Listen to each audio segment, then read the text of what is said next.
नमस्कार, मी पत्रकार मनीषा मगरे. मी जाफराबाद तालुक्यामध्ये एक मुख्यालयांची माहिती घेण्यासाठी एक अर्ज वगैरे दिलेले होते बघा.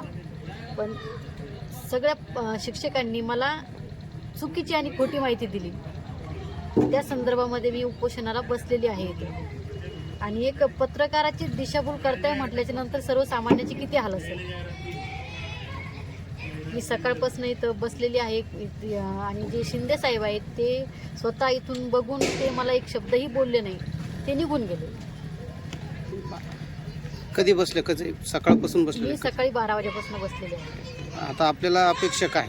अपेक्षा काही नाही माझी. फक्त मला जे मुख्यालय राहतात त्या शिक्षकांनी खरी माहिती द्यावी. एक पत्रकार असून तुम्ही बसलेले एक उपोषण. पत्रकार असून सुद्धा सर्वसामान्य व्यक्तीला किती त्रास होत असेल. मी एक पत्रकार असून मला सुद्धा स्वतः उपोषणाला बसावं लागलं. सर्वसामान्याची किती परेशानी असेल. आपल्याला कार्यालयाकडून काय माहिती पाहिजे होती?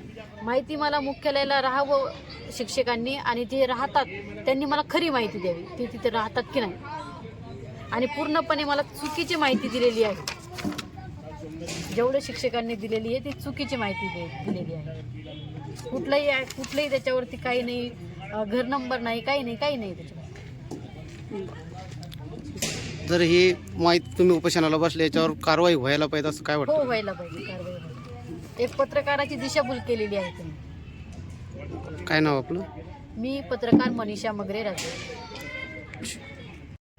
मी सकाळपासून इथं उपोषणाला बसले ते मुख्यालयीन माहिती मागण्यासाठी.